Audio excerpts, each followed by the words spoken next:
Jesse, do you want to turn on your video? No, I'm fine. Okay. Just if the camera's Just click on the link. filmed, they'll just be filming your voice, I guess, or recording your voice.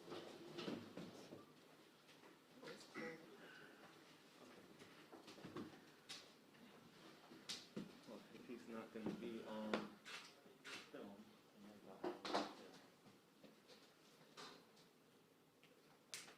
Are we going to want to get his audio, do you think? You're definitely going to want to get his audio. Okay.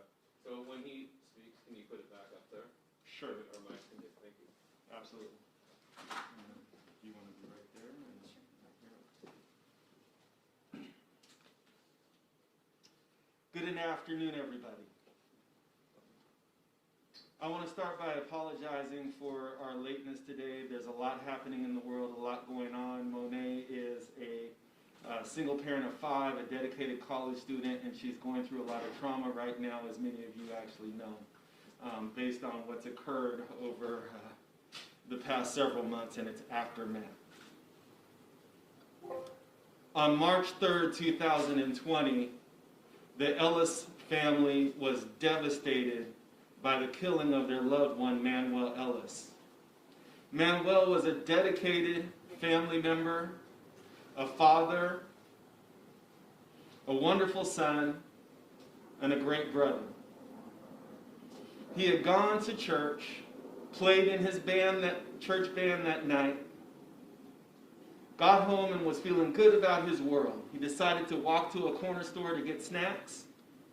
And on his way home from that corner store, he was approached by officers, beaten, thrown to the ground, choked, tased, and then a spit mask was put over his head. We learned later that his final words were, "I can't breathe, sir." For several months, there was material misrepresentations in reference to what actually had happened, what occurred on that street corner. Dedicated family members, a dedicated sister, Monet, simply would not accept the narrative that was being put forward by law enforcement in reference to what happened to her brother. She pushed, she got other people to push and help. An investigation was launched, not really an effective one by the police department, but by the people.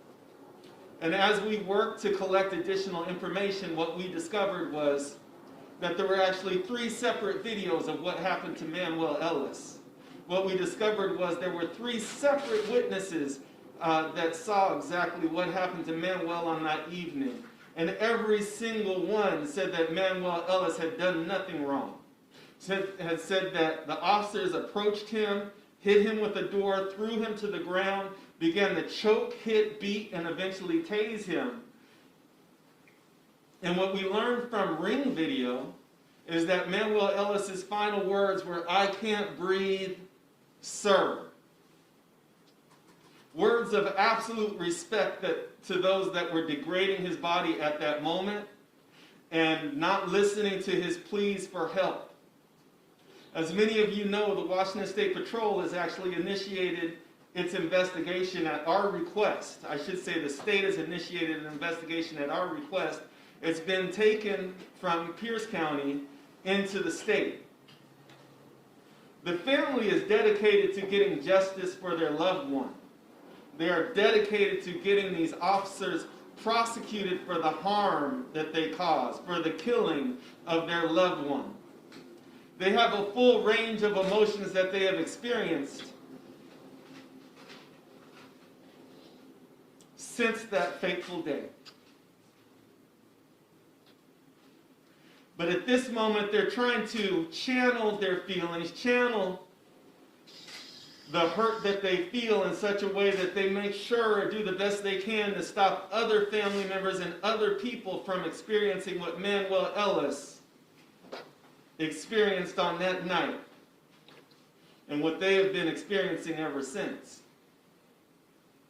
And with that in mind, we're here to announce the Manuel Ellis Washington Anti-Discrimination Act.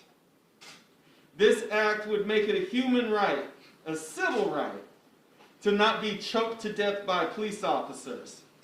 This act will address excessive force and the disproportionalities in terms of excessive force.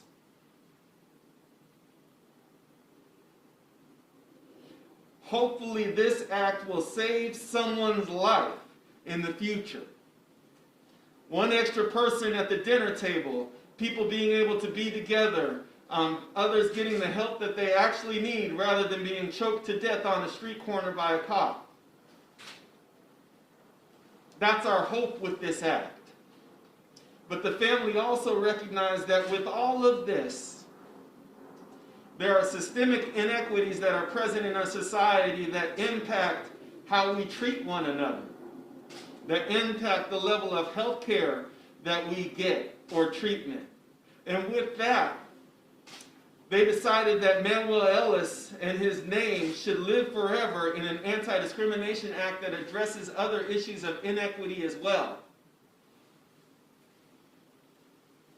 And that's exactly what this act intends to do.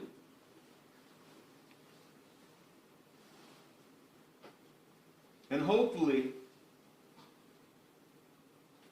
if we can get this act before the legislature and if it gets passed, we will all be in a brighter place in terms of equity, equality, and policing in our society. Because our goal at this moment is to make things better than they've ever been and to change things for the best, even in light of a horrific circumstance.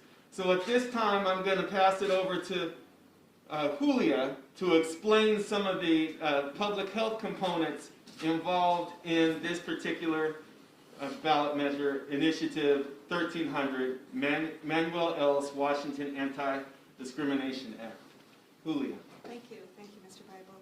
So we are here today because the state of Washington is in a state of emergency, and this act actually touches on taking out discrimination in the with the application and the distribution of the COVID-19 vaccine, a voluntary vaccine. It would actually ensure that not just white rich people or people who have health care get to the front lines and are able to get the vaccine. We in this act would be the first one to actually be able to take a look at the distribution of the vaccine. And one of the reasons why I'm involved with the act is that, why I'm supporting it, is that the Latinx community has been deeply affected by COVID-19.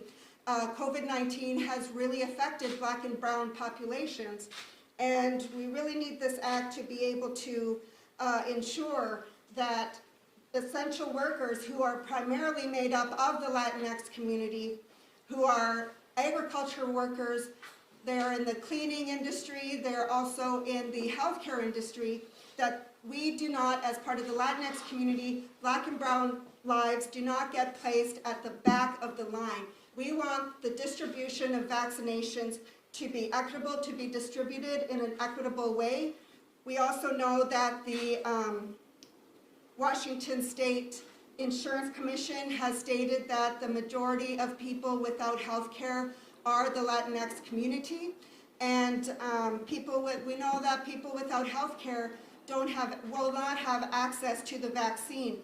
And the Washington State Department of Health has reported that the majority of people getting infected and hospitalized are those from the Latinx community. We need an act that ensures equity in the distribution of the vaccines, and that is something that this act does. It helps take out discrimination in that distribution. And also ensuring that Black and brown people do not get placed at the back of the line. This type of discrimination has been happening for years, and it is time to stop. My people are dying at one of the highest rates, and I will not stand idle and watch them die like this. Matthew. Hey everyone, I just want to first thank you for coming out, and I want to apologize for my family and I being late. These things are very hard for us to come to. We've gone through quite a bit, and every day we're just reminded of my brother no longer being here. We got Thanksgiving coming up soon, and this was his favorite holiday, so we just miss him so much, and we're just so upset that he can no longer be here anymore, but that he was killed the way he was killed. One of my last memories of my brother was seeing him getting beat, getting tased, and getting chokehold, having a knee on his neck. So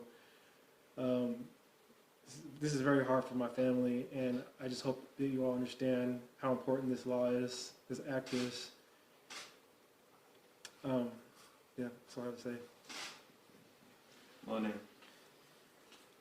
Yeah, like my brother said,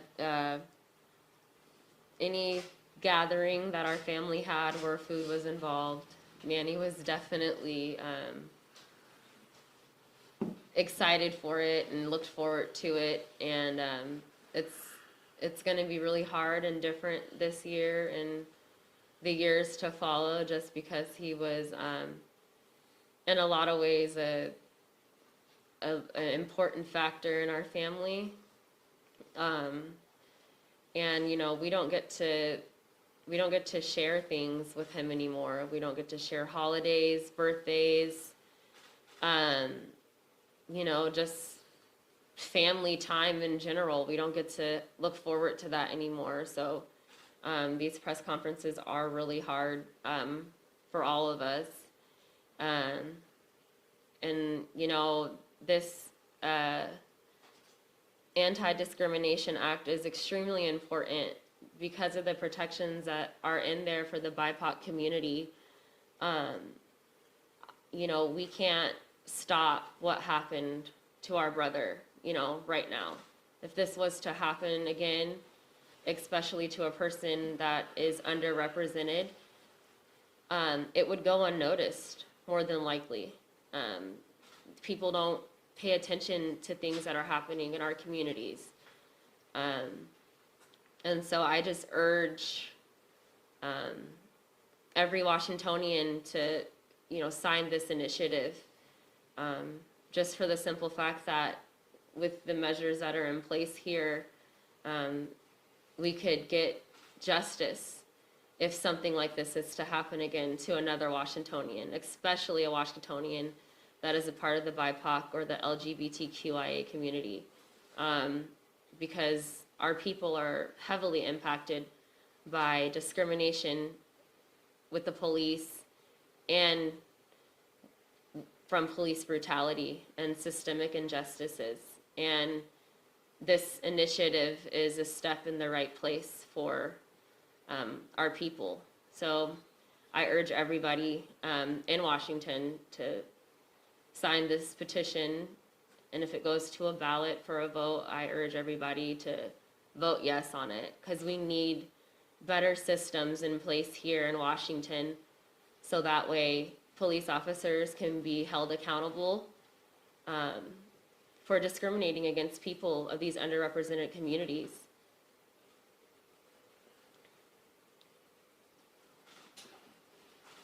We have with us via Zoom attorney Jesse Weinberg, former representative in the Washington State Legislature for approximately 10 years, a person that has consistently been dedicated to justice and human rights, who is available to explain some of the other facets of this initiative that you may have questions about. Jesse, can you hear us? Yes, I can, James. Okay, go ahead and explain the process if you could. Well, first of all, speaking on behalf of everyone with the I-1300 campaign, we are proud to honor Manuel Ellis' life and legacy by officially naming I-1300 the Manuel Ellis Washington Anti-Discrimination Act. Speaking on behalf of Dr. Lynn French, our main sponsor, we have done our research and have found that I-1300 is the first statewide initiative to ever bear an African American's name. So we're excited to work with his family to conquer all hate in Washington State, but especially the deadly chokehold which took Manny's life. I'm now available to answer any questions, and just before I take the first question, I just want to also give a shout out to our veterans, knowing that today is Veterans Day, and the connection there is that this initiative, in addition to helping the BIPOC community, it also helps all veterans by enabling veterans who have received an honorable discharge to be eligible for affirmative action when it comes to education, employment, housing, and other essential needs that veterans have. This initiative, unlike many other affirmative action programs around the country, seeks to include all veterans and make sure they are beneficiaries of the forthcoming new affirmative action laws. So with that, I'm happy to answer any questions, and again, I give my love and highest respect to Manny, who I'm sure is looking down on us with a big smile because he's saying, okay, so I'm not finished yet, and we're saying, no, you're not finished, and we urge everyone within the reach of our voice to sign Initiative 1300 so we can take Manuel Ellis's name to Olympia and change these laws. Are there any questions? Can you tell us a little bit about the process that you'll have to go through to get this before the legislator? Did you hear that, Jesse?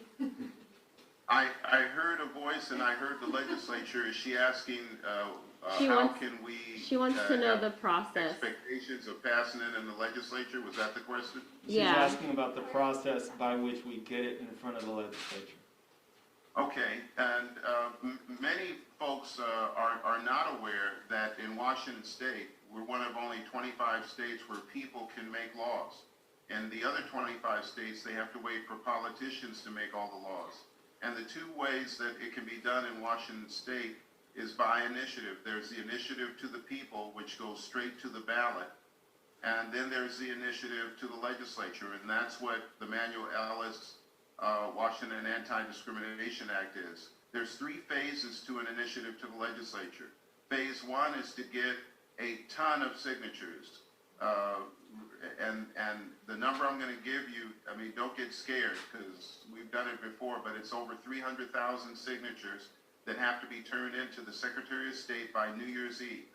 So our goal is to get signatures during the day and party in a big way the night of December 31st when we cross that finish line, not only to have the signatures, but to be done with 2020. I'm sure everybody's going to be partying all over the world this year with 2020 in the rearview mirror. But then after that, we go to the legislature, and the legislature has a choice of either passing the initiative or coming up with their own measure, in which both measures will go on the ballot, or doing nothing and allowing it to go on the ballot. Of course, this is a state of emergency measure in every way, shape, or form: public health, public safety, and public policy. And so we will be seeking the immediate action by the legislature to address the state of emergency, whether it's the chokehold, whether it's the COVID-19 vaccines, or whether it's to finally end the systemic racism of Initiative 200 and bring affirmative action back to Washington State. Yes. I'm wondering why the electronic signatures weren't accepted initially. There's questions about the electronic signatures and the initial attempt. Jesse.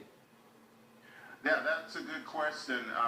We are proceeding with I-1300 a bit differently than we did with the earlier initiatives, and that is we are inviting everyone who is in our support base. We have over 100,000 people that have provided us for this initiative their emails, their cell phones, and so we're using the technology to get the petitions to them and give them, between now and New Year's Eve, to get the signatures and to turn them in. And so our hope is that we will not need to use electronic signatures. And I think those of you who covered referendum 90 saw that it can be done.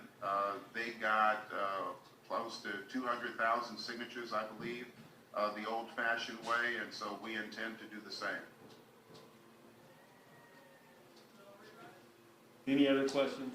This is a question I have for the Ellis family. First of all, I apologize. Could you spell your first and last name, please, one more time for the cameras? My name is Matthew Ellis, Matthew. Last name Ellis, Ellis. And you're Manny? I'm Manny's older brother, yes. Ma'am? Monet Carter Mixon, MONET CARTER -MIXON. And your relation's sister? I'm his younger sister, yeah. Your sister. This is a question for both of you. At this point, I know you shared, sir, that Thanksgiving was Manny's favorite holiday. Can you tell us again how the family is doing right now? And can you tell us also about where you stand with this investigation right now? You want to go? Well, I can tell you firsthand that no one is really doing well at all. My mom is currently out of town, just trying to clear her head from all the stress and drama. She currently has working on a garden project for my brother over where he was killed at, just trying to clean up that area, just to kind of take her mind off of losing her son. For me, constant struggle, crying every day. I just can't forget about the phone call I got when he was killed. It was crazy. So my family wants justice. We want what was done wrong to him, and we want the officers that did it to pay for what they did. It was wrong, and we're not happy about it. As far as the investigation, I guess I'll let James or my sister answer that question. But, yeah. Yeah, I mean, I haven't been doing good, obviously. Actually, before Manny, was a year and a half before Manny had passed away, he had got me a dog or he got our family, my little family, me and my kids, a dog, because he was my brothers are my protectors, but he wanted to make sure that, I was extra protected. So he got me a pit bull named Draco. And Draco is now my child. He's 2 years old. And he is pretty much the only thing I have left of my brother. And my children and I are very, very protective of Draco. But, he's a pit bull. They have a bad stigma about them, and he's totally far from what you would think a pit bull would be. He thinks he's a small dog, but he's actually a 75-pound pit bull. And so I just think about, how much the dog that my brother got me and Manny are so much alike, and I'm always having to protect my pit bull and advocate for him, and it's just like the symbol of that is just it's kind of weird in a way. So my dog has been able to help me, with missing my brother, but it's still a void that can't seem to get filled. In regards to the investigation, I've been very, I would say, critical about the investigation. I feel like it's taken entirely too long. It's been almost 8 months since my brother was murdered. When the Pierce County Sheriff's Office, when they first had the investigation because they were the independent investigation agency. They didn't do any investigating. You know, the officers got put on paid leave for 2 weeks and were allowed to go back onto the job. They didn't follow through with us. They didn't communicate with our family. They didn't let us know anything that was going on. They wouldn't even return phone calls. And so, I mean, once the heat really got to them, I thought that the sense of urgency of finishing up an investigation when it did get transitioned over with Washington State Patrol would be a lot sooner. And so it's very frustrating that, you know, State Patrol took a long time to investigate, especially when the investigation from the Pierce County Sheriff's Office was supposedly done. I think it's pretty apparent to everyone that's seen the video and heard the ring cameras and have listened to the witnesses' statements that Manny wasn't doing anything wrong. There was no need for the police to interact with him. He was walking down the street with a bag of snacks, not banging on cars, as some reports said earlier, not harassing a woman, as some reports said earlier. He didn't have superhuman strength or was suffering from excited delirium, like some reports said earlier. He wasn't doing any of those things. He was encountered by the police, and they initiated all contact with my brother. They had no business approaching him. And so I'm urging the Washington State Patrol and the Attorney General to not only hurry up this investigation, but to also bring charges against these officers. I'm also urging that City Council member and the City Manager, Elizabeth Pauley, fire these officers. There's no reason why these officers, they acted in bad faith. They were completely negligent with how they handled my brother while he was fighting for air to breathe and after. There was no dignity at all. They let my brother die in the street. They didn't even take him to the hospital. There was complete negligence. And I hope and pray that the Attorney General does the right thing and goes after these officers and charges them for what they did.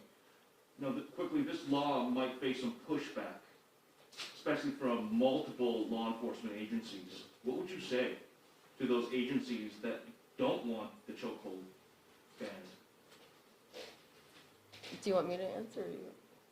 I'll answer first, and you can follow up. Ultimately, what we would say is that the chokehold is an archaic means of controlling another human being that is wholly unnecessary at this time. The reality is that there are some jurisdictions that have actually banned the chokehold on their own, including the Seattle Police Department. There are other jurisdictions that have clinged to it, such as the Auburn Police Department and the Federal Way Police Department. I've had litigation against the Federal Way Police Department for instances when a Good Samaritan was actually choked to the ground by law enforcement, and they said that it was a control mechanism, a control measure. Ultimately, we are taking this to the people. The police can assert their position, but the people should be able to assert their position too in terms of what our expectations are in terms of honoring the Constitution. And what we absolutely do not want to see is unarmed people taken to the ground with arms around their necks and their lives expire on street corners and their family left to sit behind podiums and tell you all how much they loved their loved one and missed them and what Christmas and Thanksgiving and other holidays ultimately are going to be like while law enforcement tries to explain away, the same way they did in this case, what happened. Because the reality here is that the sheriffs did remarkable damage to the ability to even investigate this case. They made material misrepresentations. The person that is now the head sheriff in Pierce County actually stood behind podiums and said that Manuel Ellis was never choked, wasn't kicked, wasn't pushed, that he was actually fighting them, which we know aren't true, which we know isn't true based on the video evidence, the individual witnesses, and all of those sorts of things. So what we would say is that the people should decide, and the people have the opportunity to decide via the legislature through this initiative, and ultimately unarmed people shouldn't be choked to death. James, Yes. I just want to echo what you said. The bottom line is that the chokehold has been killing people long enough. And now is the time for the people, not the politicians, the people, to kill the chokehold. And they can do so by signing I-1300. And let's take 300,000 names to the legislature so that the legislature will be clear that the state of Washington wants the chokehold gone. And that's what the Manuel Ellis Washington Anti-Discrimination Act is all about. It's the people finally speaking on this issue. Can I ask a clarifying question about, I know you're saying chokehold, are you meaning just chokehold or all neck restraints? Because there's What we mean is all neck restraints. Okay. We use the term chokehold because that's the common vernacular. What we do know is that the police departments tend to say, oh, well, we didn't choke the person, we used a cartoid hold. We did what's called an LVNR, or LXR, a VNR, or some other form of cartoid hold, but that's exactly what we're talking about, are those types of holds, things that would lead to death by making it so that people either didn't get blood flow or oxygen. And I think that it's critical to understand how dangerous these chokeholds actually are. When law enforcement practices these sorts of things, they practice them in sterile environments with people that know that they're about to be choked, or that this hold is about to come into play. So they're not as in fear. It's not as shocking when somebody wraps their arm around their neck and they actually know who that person is. But when somebody starts to choke you on the street, or use what they call an LVNR or LXNR or whatever the initials are of the day, because they do change this fairly regularly, that arm around your neck, it does cause an instinctual reflex in terms of fear that can impact whether or not somebody's actually safe as the arm is wrapped around someone's neck. There are other components that the officer at the time that they do this don't know. They don't know whether or not the person is on any particular medications, whether or not they've been drinking, whether or not they have asthma, whether or not they have any other health condition that would impact whether or not they could survive a chokehold. They don't know these things. And that's why it's critical for us to step away and say that chokeholds make no sense in today's age. Does that include knees to the neck as well? Well, knees to the necks are utterly outrageous, and I think that the entire nation for the past several months has spoken in relation to that, from Washington to Texas to the East Coast to Minnesota. We have all spoken in reference to what we feel about knees to the neck and restricting airways and impacting the ability of a human being to breathe. And how about, you talked about limiting the use of certain procedures that could lead to suffocation, and you mentioned spit masks. Could you clarify exactly where spit masks would be in this legislation? So the word spit mask is not in this legislation. However, the word suffocation absolutely is, and with reason. Now, I appreciate that you brought up the word spit mask, because there are incidents throughout this country when somebody is saying that they can't breathe or they're having difficulty breathing, and officers have put spit masks over their head, and that person has ended up dying. The proposition should be this: if you are in a space where you can't breathe, you're suffering from some sort of a breathing condition or whatever it might be, it's articulated to officers. We don't further restrict the breathing and ultimately kill them. And that's why suffocation is an important part of this particular act. I-940 has been stated to have failures of holding police accountable when they have violated the processes, as in this case. How do you plan on holding police accountable or penalizing them if they violate the things proposed in I-1300? So I-940 is something where the family and myself have clearly pointed out that it doesn't have any teeth. It doesn't have an actual enforcement mechanism. It doesn't have a way of actually holding departments accountable when they fail to actually investigate. So it is symbolically good, it is aspirationally good, but it doesn't actually change anything if the department chooses not to follow the law. This particular initiative, 1300, at this stage does not have a criminal prosecution component. It does have a civil action component in that you could file lawsuits against the individual actors and the municipalities that violate it. It's also something that we would say with this in the creation of what would be a human civil right, it increases our arguments that prosecution should absolutely occur under those circumstances. But I do agree, more needs to be done to hold officers accountable in terms of criminal prosecution. And this state, and just about every other state, lets officers get away with murder.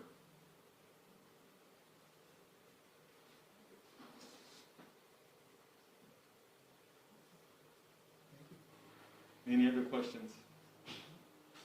So this is, a question was asked about how does the family feel and all of that, and I can tell you that with all of these incidents, and one of the reasons why I stand up here and stand with this particular family in relation to this act is I've been in too many rooms with too many people that are missing their loved one.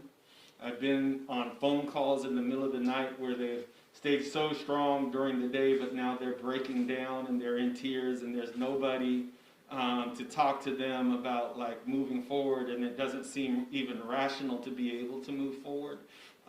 Where people end up losing their jobs because they just can't even think or focus anymore, where they start to experience their own mental health issues, where real trauma actually ends their lives early. Some of whom have actually died themselves earlier than they probably should have because of just, frankly, brokenheartedness. And so I stand here and I think about the opportunity to stand with this family in terms of this Anti-Discrimination Act, and I think that it's the right thing to do. It doesn't fix everything. It doesn't fix what happens to Manny, but this family is so brave in saying that we want to make sure and do everything we can to make sure that other families don't experience the same sort of harm that they're experiencing right now every day and probably for the rest of their lives. Anything else?